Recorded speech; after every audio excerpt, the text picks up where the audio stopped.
Good evening and welcome to this edition of HPU News on Tuesday, February 12, 2019. I'm Paris Dunford. And I'm Courtney Wallen. Tonight, a human trafficking sting liberates 200 people. And a man fakes his death to avoid jail. And McDonald's has a sweet surprise. But first, we head over to meteorologist Emma Parson. Emma? Good evening, High Point. I'm meteorologist Emma Parson, here to give you this week's upcoming forecast. Today, we had a high of 57 and a low of 39 with misty rain throughout the day. On Wednesday, it is a high of 56 and a low of 30 with partly cloudy skies. And on Thursday, we have a high of 62 and a low of 46 with mostly cloudy skies.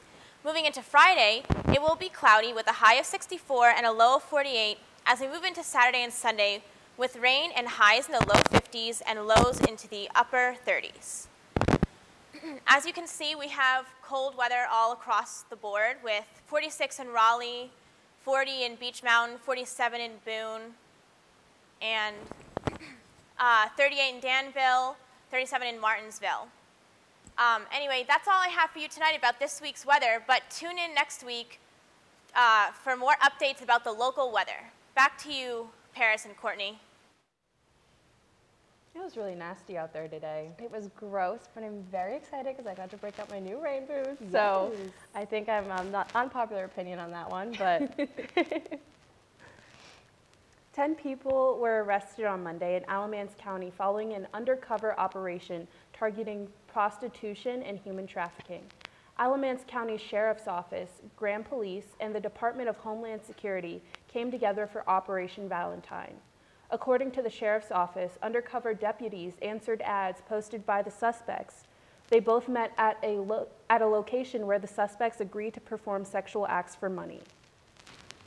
Authorities are looking for a U.S. Army veteran allegedly faked his death off the coast of Alabama. The vet is accused of raping and impregnating his 14-year-old stepdaughter. This week, Alabama police found an abandoned, dingy offshore belonging to Jacob Blair Scott. Inside was a note with Scott's social security number that said, "I'm sorry," and a handgun tied to a rope. Authorities did not find any forensic evidence of a suicide. Scott withdrew $45,000 from his retirement account days before he disappeared. ICE arrests. According to the Charlotte Observer, Immigration and Customs Enforcement agents arrested over 200 people without documents last week. This spike comes after some major counties in the state, like Wake and Mecklenburg counties, severed ties with ICE. ICE Regional Director Sean Gallagher says these arrests could continue if ICE is not allowed access to county jails. Alerta Migratoria NC, an activist group based in Raleigh, says this is a clear retaliation against refugees and immigrants. And now it's time we head over to Mackenzie Hansley to give us the update on all things happening on our busy campus. Kenzie. There is always a lot happening on HPU's campus, and this week is no different. Get Air signups, hosted by HPU's Campus Activities team, have started today, and students are so excited.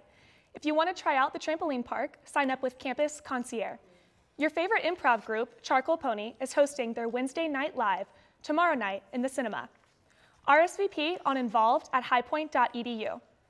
Valentine's Day is this week, and organizations are taking the holiday as a chance to fundraise. Check out the Slane and Wannock philanthropy tables throughout the week for yummy treats, including cupcakes and condoms on Friday. That's right, Delta Sigma Theta is selling cupcakes and handing out free condoms to promote sexual health. Lastly, the movie most raved about this year, A Star is Born, will be playing in the Wannock Cinema on Friday. Bring your friends and get some popcorn to enjoy this romantic drama. That's all for today, guys. I'm Kinsey Hansley with this week's Campus Update. Have you seen A Star is Born? I have not. I am very excited that it's going to be free to me on Friday, definitely. Yeah. A Massachusetts woman who urged her boyfriend to commit suicide through text message is going to jail. Michelle Carter was convicted on involuntary manslaughter in 2017. She was sentenced to 2.5 years in jail, but will serve 15 months and the rest will be suspended. Carter was taken into custody after a brief court appearance in Massachusetts on Monday. Carter's attorney says they will appeal to the U.S. Supreme Court. A house fire in Winston-Salem left 8 children and 2 adults without a home tonight on Monday afternoon. Winston-Salem firefighters responded to the home on the 2,800 block of Driveway Lane. No one was injured. Fire officials are investigating the cause. And now it's that time again. It's time we welcome Kevin McMahon to his rightful throne. Kevin, what's going on in the world of sports? Well, we got a lot to talk about, some big national news, so I can't wait to get into that. Tonight, we have to start with the biggest story in HPU sports. Lacrosse's national spotlight is shining upon High Point after the Panthers recorded a 13-9 win against number 2 in the nation, the Duke Blue Devils. Asher Nolting had 2 goals, 3 assists for 5 points, and can't forget about the heartbreaker celebration. That was unbelievable. Well, Chris Young brought in 4 goals and 1 assist. Tim Troutner Jr. was outstanding, bringing in 19 saves in goal. With the win, HPU is now number 13 in the country. It's an exciting time to be a Panther. This HPU team looks like it's for real. Up next is a trip on Saturday to Drexel. The High Point women's lacrosse team opened up their season with a road win over the Furman Paladins with a final score of 21-12. The senior, Sam Herman, led the way with 5 goals and 2 assists for 7 points. Kaylee Kyle, Abby Horms, and Ashley Britton each had 4 goals. Freshman Julia Nicastro scored a goal and had 2 assists in her debut. She was named the Big South Freshman of the Week. Next up for the Panthers is a trip to Chapel Hill to take on the number 2 in the nation, Tar Heels, on Friday at 6 o'clock. Women's basketball picked up an important win last Thursday in Farmville, Virginia, over the Longwood Lancers, 65-54. Emma Baccarat scored a team-best 15, while Cameron Brown brought in 12. On Saturday, the Panthers nearly scored a huge win over the Highlanders, but it was Radford outlasting the Panthers in overtime, 84-79. Shea Morgan had her best outing to date, scoring a career-best 22. The Panthers are now 15-7 overall at 8-3 in conference. The Panthers are in action again tonight against the Bucks of Charleston Southern in the Buck Dome. And the High Point men's basketball team had 2 strong outings against 2 of the best teams in the Big South this week. First on Thursday, the Panthers beat Chris Clemens and those pesky Campbell Fighting Camels 57-56 in a game that came down to the wire, ending on a Clemens miss. Brandon Kamga had 17 in a winning effort for the Panthers. On Saturday, the Panthers played the first-place Radford Highlanders. The game went to overtime, but the Panthers were unable to take one away from Radford on the road. Proctor scored 26 for the Panthers, but Radford won 69-66. Up next for High Point, they host Longwood on Thursday night at 7 o'clock. Back to the best in the business right now, Courtney and Paris. Back to them. Thank you, Kevin. It's always so good to have you around. It is. We'll be right back after these messages. Stay tuned.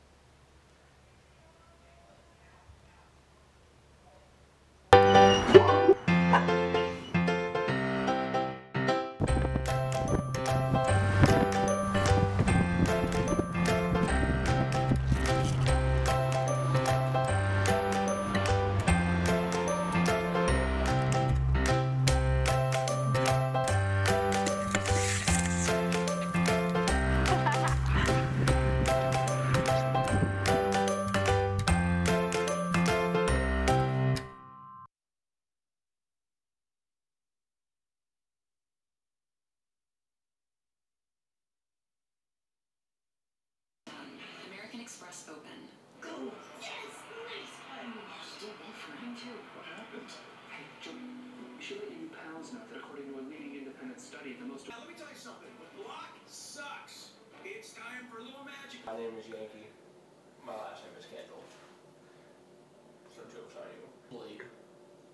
Buy all the diamonds from Africa. Yes, they support the illegal diamond trade. It's insane. You should follow them on Instagram.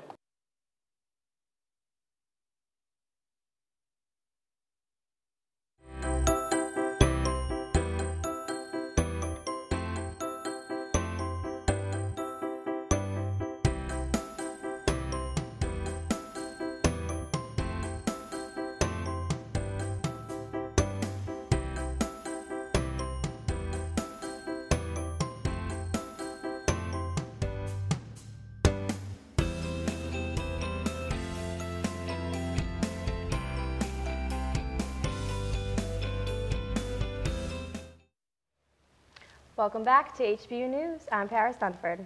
And I'm Courtney Wallen. Hundreds of thousands of dollars of marijuana were found in a hidden bunker in Yancey County. According to their sheriff's office, the scene was described as an elaborate hydroponic grow operation. 259 green marijuana plants and several vacuum-sealed packages of harvested marijuana were found. Jeremy James Lamotte was arrested and released on bond and was arrested again on a second bust on Wednesday. And now we head over to our entertainment specialist, AJ Lloyd, to tell us about what's happening. AJ? Thanks, guys. As many of you music lovers know, this past Sunday was definitely a night of surprises at the 2019 Grammy Awards. The singer-songwriter Alicia Keys took the stage as host and brought out some powerful women such as Lady Gaga, Jennifer Lopez, Jada Pinkett Smith, and Michelle Obama onto the stage to accompany her. As you all can imagine, there was a standing ovation for the former First Lady, and every time she would try to talk to the crowd, she would be interrupted by applause.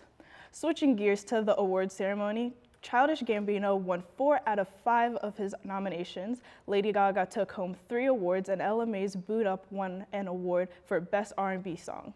Cardi B broke glass ceilings by being the first female solo artist to win Best Rap Album. Congrats to all the winners. After winning the Best Rap Song for God's Plan, 32-year-old icon Drake took the stage to accept his award and give his acceptance speech. As Drake took a natural pause during his speech, the producers apparently assumed he had finished and cut him off. While the producers asked if he wanted to continue his speech after he exited the stage, he respectfully declined and said he was happy with his speech. While there was a lot of great people that came dressing their best for the Grammys, some viewers couldn't help but notice that there were many A-listers that were missing from this grand event. Rihanna, Kendrick Lamar, Kanye West, John Legend, Justin Bieber, Beyonce, and Jay-Z. The list goes on. Makes you kind of wonder what's better than attending the Grammys. If you missed the 2019 Grammys, don't be upset, and for those who had an invitation but didn't go, feel free to send me yours for the 2020 Grammys. HPU News and I would gladly be happy to fill your spot. This is AJ for your weekly entertainment. Back to you, Paris and Courtney. Did you get to watch it? I did, just a little bit though. Yeah, I wasn't able to. I wish I had, but definitely. Everyone with a sweet tooth will be cheering next week. McDonald's has announced that they will be adding donut sticks to their breakfast menu next week. The fried dough sticks come in a pack of 6 or 12 and are served warm with cinnamon sugar. This new creation will only be available during breakfast hours. The fast food chain suggests having them with a warm cup of coffee. Everyone loves the endless breadsticks at Olive Garden, and for this Valentine's Day, you can get your significant other a bouquet of them. Olive Garden has released printouts that you can fold to stick your breadsticks in. The bouquets come with different sayings, such as, "My love for you is never ending," or "We go together like spaghetti and meatballs." You can find the printout bouquets on their website. Buy breadsticks to go and give them to your significant other. Well, that's all we have time for tonight. Thanks for tuning in to HPU News. Catch us next week, same time, same place. I'm Paris Dunford. And I'm Courtney Wallen. Have a great night, High Point.